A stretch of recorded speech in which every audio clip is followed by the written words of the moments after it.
Bonsoir mesdames, messieurs et bienvenue aux 20h sur Camnews 24 et IDFM en direct de Garoua. Transport ferroviaire, le Cameroun annonce le renouvellement de sa ligne ferroviaire nationale en cette année 2025. Les travaux concernent notamment les lignes de chemin de fer Bela-Bonga-Oundéré et Douala-Yaoundé. Ces projets s'inscrivent dans le cadre de la modernisation des secteurs ferroviaires. Voilà pour le titre. Bienvenue, mesdames, messieurs, aux 20h sur Camnews. Comme nous vous le disions en titre, amélioration du secteur de transport, le Cameroun annonce le renouvellement de sa ligne ferroviaire nationale en cette année 2025. Les travaux concernent notamment les lignes de chemin de fer Bela-Bonga-Oundéré et Douala-Yaoundé. Plus de détails avec Zobel Apollinaire. Le renouvellement de la ligne ferroviaire nationale du Cameroun prévu pour 2025 concerne plusieurs axes importants. Tout d'abord, le projet régional pour l'amélioration de la performance du corridor rail route Douala-N'Djamena qui vise à renforcer les échanges commerciaux et les déplacements des personnes entre le Cameroun et le Tchad. Ensuite, les lignes de chemin de fer Bela-Bonga-Oundéré et Douala-Yaoundé seront également renouvelées. La section Bela-Bonga-Oundéré, qui compte 9 gares et 8 cantons de voie unique, sera conçue avec des caractéristiques modernes pour améliorer la sécurité et la rapidité des déplacements. Les travaux devraient commencer au second semestre de 2025 selon les services compétents du ministère en charge des transports au Cameroun. Ce projet s'inscrit dans le cadre de la modernisation du secteur ferroviaire au Cameroun qui vise à améliorer les infrastructures et les services de transport ferroviaire dans le pays. Le gouvernement camerounais a déjà obtenu un prêt de l'Agence française de développement d'un montant de près de 110 milliards de francs CFA pour le financement du dit projet. Parlons à présent de la décentralisation pour dire que le budget de la commune de Lagdo pour le compte de l'exercice 2025 est connu. Il a été adopté au cours de la session ordinaire du conseil municipal tenu le 30 décembre 2024. C'était en présence du sous-préfet de l'arrondissement de Lagdo, El Hadj Moussa. Notre correspondant Boubacar Adama nous apporte des précisions dans ses reportages. C'est avec une grande solennité que la commune de Lagdo a dévoilé son budget pour l'exercice 2025, s'élevant à plus de 3,5 milliards de francs CFA. Ce moment décisif a été marqué par une séance de travail orchestrée avec brio par le sous-préfet El Hadj Moussa, éminent représentant du préfet du département de la Benue. Dans une atmosphère empreinte de convivialité et d'engagement collectif, les 41 conseillers municipaux ont unanimement voté en faveur de ce budget ambitieux. Au cœur de cette délibération, des projets d'envergure ont été mis en lumière, tous destinés à catalyser le développement local et à propulser l'arrondissement de Lagdo vers un avenir florissant. Parmi ces initiatives phares, la construction de plus de 70 forages dans les localités riveraines, une électrification ciblée de 15 localités ainsi que l'édification de 70 bâtiments scolaires à 2 classes dans les établissements publics primaires. Ces réalisations, véritables porteuses d'espoir, promettent de transformer le quotidien des habitants de cette cité balnéaire.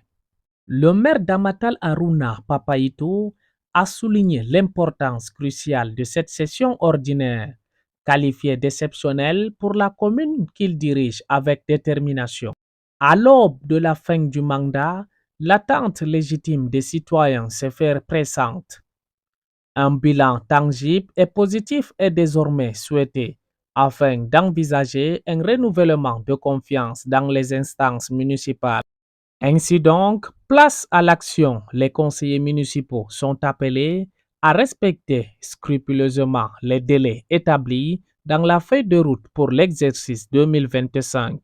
C'est un appel à la responsabilité collective et à la mise en œuvre efficace des projets qui façonneront le futur radieux de Lagdo. Parlons à présent de l'état civil camerounais. En 2025, le ministère de l'Éducation de base au MINUDUP prévoit de régulariser la situation de plus d'1 million d'enfants actuellement scolarisés dans les écoles primaires sans acte de naissance. Cette action sera financée dans le cadre du programme d'appui à la réforme de l'éducation au Cameroun en abrégé PAREC, soutenu par la Banque mondiale. Cette initiative vise à accompagner les réformes du gouvernement dans le cadre de l'éducation et de la formation. Ghislaine Koungan pour les détails. La problématique de l'établissement des actes de naissance au Cameroun est cruciale, tant il est impératif pour chaque nation d'élaborer une cartographie rigoureuse et maîtrisée de ses citoyens. Dès lors, il urge que le processus soit enclenché à la base par un meilleur suivi et une bonne lisibilité dans le parcours des enfants avant l'âge indiqué pour passer le tout premier examen ou diplôme de leur vie. C'est suivant cette logique que le ministère de l'Éducation de base entend mettre à jour en 2025 l'état civil d'enfants scolarisés dans les écoles primaires et ne disposant pas de cette pièce. Cette opération va bénéficier du concours financier de la Banque mondiale dans le cadre du programme d'appui à la réforme de l'éducation au Cameroun, PAREC. En effet, la Banque mondiale a de nouveau autorisé l'inscription dans le budget 2025 du PAREC d'une ligne de crédit pour solder le stock d'environ 1,4 million d'enfants sans acte de naissance fréquentant l'école primaire, souligne le département ministériel dirigé par le professeur Laurent Sergetou Dingwa. Selon le ministère de l'Éducation de base, cette dynamique d'action qui va se poursuivre en 2025 s'inscrit dans le prolongement de l'opération spéciale d'établissement d'actes de naissance aux enfants des cours moyens 2 et classe 6, qui a connu un grand succès en 2024. Dans l'optique de faciliter l'accès aux examens de fin d'année aux milliers d'écoliers, le Minidub, en collaboration avec la Banque mondiale et le ministère de la Justice, a lancé une campagne spéciale d'établissement d'actes de naissance allant du 1er au 30 avril 2024. Il était alors question au cours de ce processus de délivrer des actes de naissance à 80 000 écoliers des classes de cours moyen 2 sous système francophone et de classe 6 sous système anglophone qui couraient le risque de rater leur examen à cause de l'absence de ce document fondamental. Ainsi, par cette initiative louable, de nombreux écoliers ont pu s'inscrire aux examens du certificat d'études primaires CEP et du First School Living Certificate, sanctionnés par l'obtention des diplômes consacrant la fin de l'enseignement primaire dans les sous-systèmes francophones et anglophones. Effectif depuis 2019, date de son lancement, le programme d'appui à la réforme de l'éducation du Cameroun, PAREC, qui court jusqu'en 2026, nourrit la noble ambition de soutenir et accompagner les réformes du gouvernement dans le secteur de l'éducation et de la formation. Ils étaient plus de 50 chefs de service et autorités traditionnelles réunis autour du sous-préfet de l'arrondissement de Lagdo, El Hadj Moussa, pour discuter les enjeux du projet Biba Benue avec un soutien financier de la Banque mondiale. Cet atelier vise à transformer l'agriculture locale et renforcer la gestion économique rurale. Boubacar Adama nous dresse le compte rendu. C'est avec une ferveur palpable et un engagement sans faille que se sont réunis ce jour dans l'enceinte prestigieuse de la sous-préfecture de Lagdo. Plus d'une cinquantaine de chefs de service ainsi que des autorités traditionnelles et religieuses, tous mobilisés à l'appel éloquent du sous-préfet El Hadj Moussa. Cet atelier de travail, véritable carrefour d'échanges intellectuels et d'expertise, s'est articulé autour des enjeux cruciaux du comité de gestion économique rurale, un écho aux aspirations légitimes suscitées par le projet Viva Benue. À la suite d'une séance de visioconférence fructueuse tenue au mois de novembre dernier, la Banque mondiale, en sa qualité de bailleur de fonds visionnaire, a généreusement octroyé plus de 100 milliards de francs CFA au comité pilote du projet Viva Benue. Ces ressources substantielles sont destinées à la réhabilitation et à la canalisation des périmètres agricoles, tout en favorisant une gestion économique rurale efficiente orchestrée par le comité pilote. Durant cette séance prolifique, les participants ont engagé des échanges contributifs riches en perspectives innovantes visant à élaborer des solutions tangibles pouvant répondre aux attentes pressantes de la population locale. Les agriculteurs ainsi que les techniciens et spécialistes impliqués dans le projet Viva Benue ont tour à tour pris la parole, mettant leur expertise pointue au service d'une vision commune pour un avenir agricole prospère. C'est sous l'égide éclairée du sous-préfet El Hadj Moussa que cette séance de travail a été pilotée avec maestria témoignant ainsi du dévouement indéfectible des autorités envers le développement rural durable. Au 30 septembre 2024, sur toute l'étendue de la retenue d'eau du barrage hydroélectrique de l'Aglo, la campagne agricole 2024 s'est bien déroulée et à la satisfaction des agriculteurs qui ont bénéficié de la subvention des engrais par l'État. Ce fut donc un moment de partage riche en couleurs et promoteur pour la cité balnéaire, dans le seul but d'embrasser l'année 2025 dans une vision commune et porteuse de résultats. Nous voici déjà en sport pour parler des rencontres de la 6e journée du championnat professionnel MTN Elite One débute à Garoua. L'on suivra avec attention la sortie de Gazelle FA de Garoua, désormais deuxième du championnat seulement après 5 journées. Ali Jida et Michel Ateba.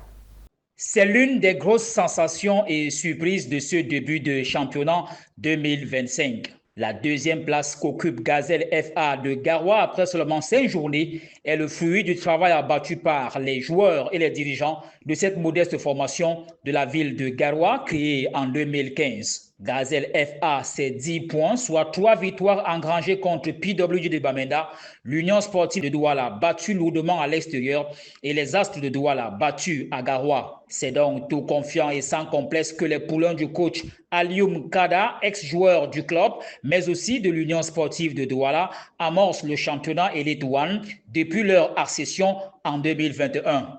Face à l'une des lanternes rouges ce jeudi, Aigle de Nkonsamba, à l'annexe de Rumde Adja, le club du Nord a l'occasion de se hisser à la tête du championnat en cas de victoire. L'autre rencontre oppose Coton Sport de Garoua 6e au classement aux Astres FC de Douala 9e. 6 autres rencontres se disputent ce dimanche. À Yaoundé, au stade annexe, AS Fortuna reçoit Stade Renard de Melong et Fauve Azur affronte l'un des leaders, Victoria United. À Douala et au stade Mbappé-Lépé, Dynamo contre Yon Sport Academy et le choc de cette journée, l'Union sportive de Douala qui croise Colombe de Djaï Lobo, leader avec 11 points. Enfin, en Boudaïa Banjoun, Bamboutos FC PWG de Bamenda et la Panthère sportive du Ndé qui affrontent le canon sportif de Yaoundé. Aux grands hommes, la patrie reconnaissante, peut-on dire, la sélection nationale A' de la RCA reçue par le président Faustin Archange Touadéra après la qualification historique au CHAN 2025. La cérémonie s'est déroulée le 31 décembre 2024. Ali Jida et Michel Ateba. Qualifié pour la première fois à une phase finale de championnat d'Afrique des Nations, la sélection nationale A' de la RCA a reçu tous les honneurs de la nation ce 31 décembre 2024. Les Bambara, nom de baptême de l'équipe, ont été reçus par le président Faustin Archange Touadéra pour président de la République centrafricaine. La cérémonie de réception organisée par le sommet de l'État de la RCA a rassemblé tous les acteurs, joueurs, encadreurs, mais surtout le staff administratif amené par le président de la fédération. Le temps pour le président centrafricain de congratuler tout ce beau monde, mais surtout de les rassurer du soutien indéfectible de la nation et du gouvernement. L'État va accompagner les Bamaras qui disputent dans un mois leur premier championnat d'Afrique des Nations co-organisé par le Kenya, la Tanzanie et l'Ouganda. Dans quelques jours, le groupe va rentrer en stage dans un pays proche des pays co-organisateurs. La compétition démarre le 1er février et 19 sélections nationales africaines y sont engagées. Voilà, mesdames, messieurs, c'est la fin de cette édition de 20h de ce soir. Merci de nous avoir regardés et surtout, prenez soin de vous.